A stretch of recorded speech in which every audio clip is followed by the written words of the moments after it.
Eu queria perguntar a respeito dos acontecimentos do final de semana, deste domingo. Especialmente a manifestação aqui na Paulista, dos bolsonaristas.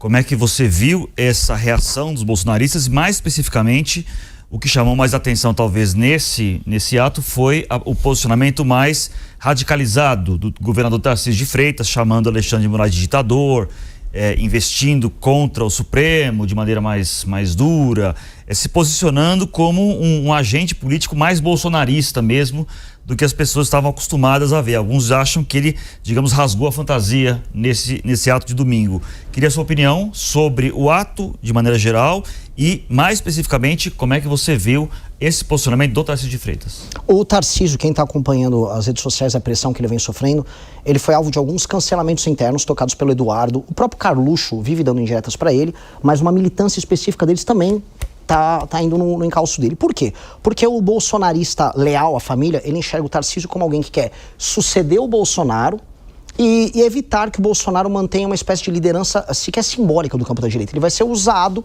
e abandonado. E isso é algo que o Centrão vem tocando. É muito interessante que a porrada que veio no Tarcísio, ela foi acompanhada também de uma porrada no Ciro Nogueira nos últimos dias, que é um articulador, vamos dizer, informal da candidatura do Tarcísio. E ele quer, inclusive, ser visto, o Tarcísio, nesse jogo.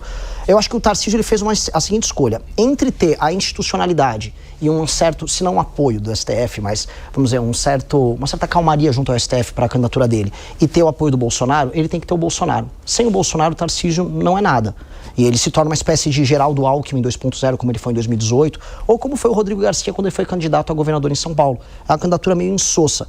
Então, esse aceno, ele faz sentido como uma ação para manter o vínculo simbólico, mas emocional dele com a família. Não sei se será suficiente, porque a estratégia central deles, que é unificar todo mundo com o Centrão no comando ao redor do Tarcísio, ela vai acontecer do mesmo jeito.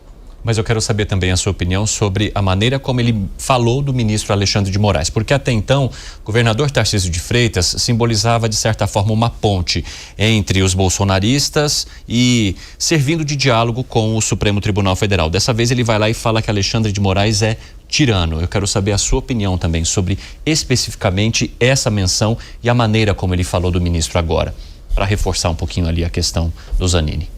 A minha dúvida central é se ele ligou para Alexandre de Moraes antes de falar isso.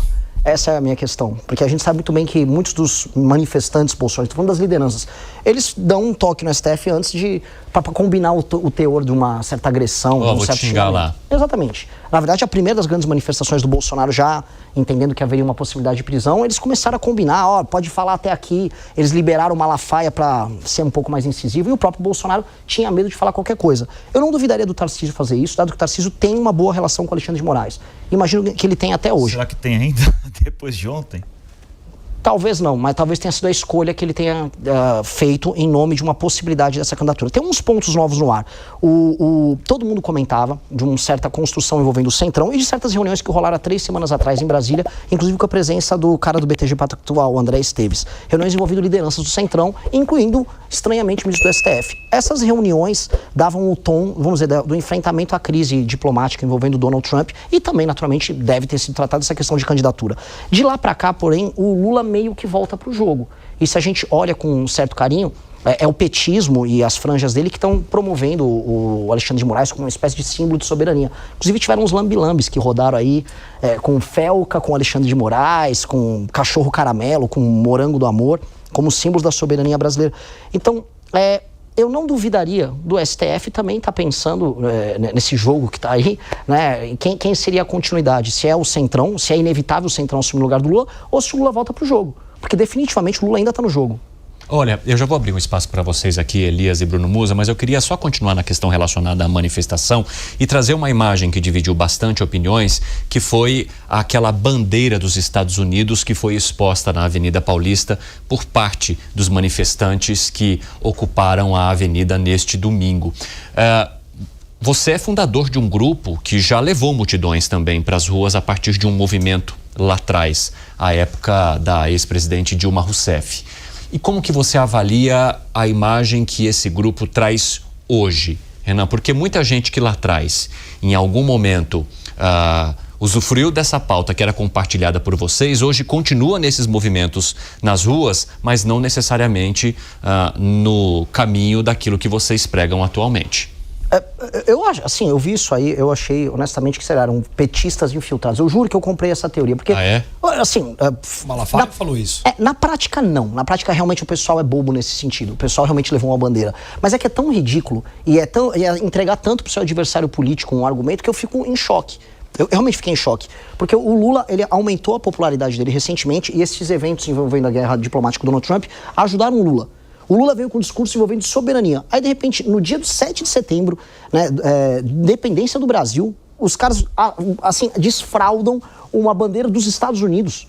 Só faltaram cantar o hino dos Estados Unidos. É um negócio completamente maluco. E aí o bolsonarismo não entende, porque, na prática, eles acabam sempre validando a existência do próprio adversário. Eu não consigo entender, assim, é uma estratégia realmente de organizadores malucos, e os organizadores dessas manifestações são malucos. Fôssemos nós, quando nós fizemos as manifestações do impeachment, isso jamais aconteceria. É um tipo de coisa, assim, de organizador acelerado e de um bando de gente que está vivendo numa bolha cognitiva em que eles acham que, assim, o Brasil inteiro está achando lindo ser taxado pelo Trump. Para mim, uma coisa, honestamente, de débil mental. Aquilo é uma coisa, esse símbolo, eu acho que se o Donald Trump viu aquilo, ele fala, eu não estou entendendo por que esse bando de mexicano colocou uma bandeira do Brasil.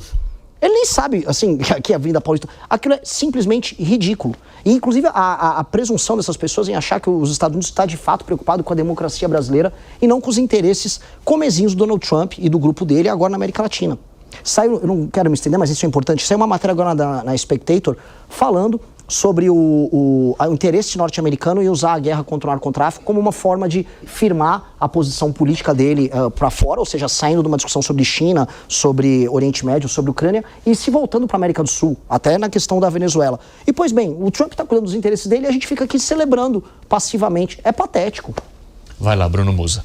Boa noite, Renan. Boa noite. Eu gostaria de voltar um pouco no tema anterior, a respeito da ideologia partidária que você mencionou.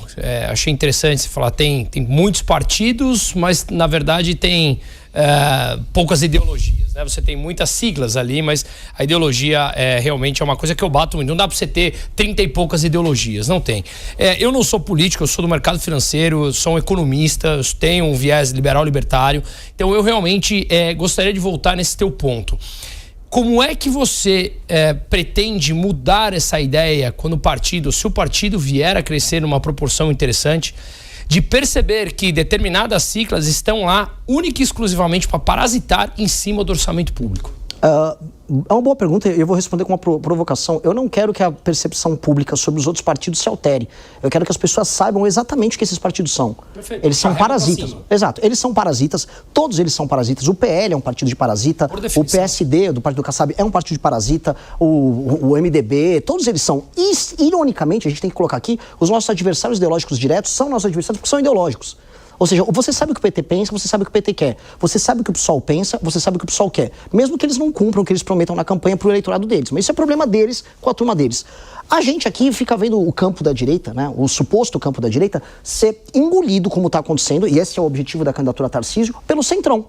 O dono da candidatura Tarcísio chama-se Ciro Nogueira, que é um cara cujo partido compra voto no Nordeste. A vida do PP, que é o partido dele, é comprar voto no Nordeste. O PSD do Kassab, mesmíssima coisa. Aí eles absorveram a direita, a mesma direita que a gente saiu nas manifestações em 2015, 2016, falando, não temos bandidos de estimação, tá agora lá na Paulista. Nossa, que discurso lindo do Valdemar da Costa Neto, estou emocionado. Então, naturalmente, eu quero que fique muito claro que esses partidos, eles são apenas um conjunto de projetos pessoais, preocupados apenas com o bolso dos seus administradores e na manutenção desses projetos políticos específicos. Nós temos uma perspectiva, vou dar um exemplo que a gente fez. A gente criou um projeto que chama Livro Amarelo. O que é o Livro Amarelo na prática? A gente está construindo com o nosso time um programa para o Brasil. Este Livro Amarelo, ele está no estatuto do partido, constando, olha, o nosso programa se chama Livro Amarelo e nós teremos, e assim, vai ter que ser seguido meio que radical, a gente vai ser muito duro, a gente vai ser muito ortodoxo no cumprimento do Livro Amarelo. Dito isso, ele foi usado inclusive como instrumento para o financiamento da coleta de assinaturas do partido. Ou seja, num país em que as pessoas não leem livros, a gente vendeu livros para financiar a construção dele. E isso faz parte de uma sede que a gente tem de ter uma identidade própria e um conjunto de ideias muito próprio e muito original para o Brasil. A gente apanhou muito do bolsonarismo porque a gente não quis baixar a cabeça para eles. Então essa vontade nossa de ter uma identidade, de ter um projeto próprio, é muito forte. A gente quer marcar a história com as nossas ideias. Portanto, para mim vai ter um prazer muito especial demonstrar para o resto do Brasil que os outros partidos são, na prática, a mesmíssima coisa e que nós, de fato, temos um projeto.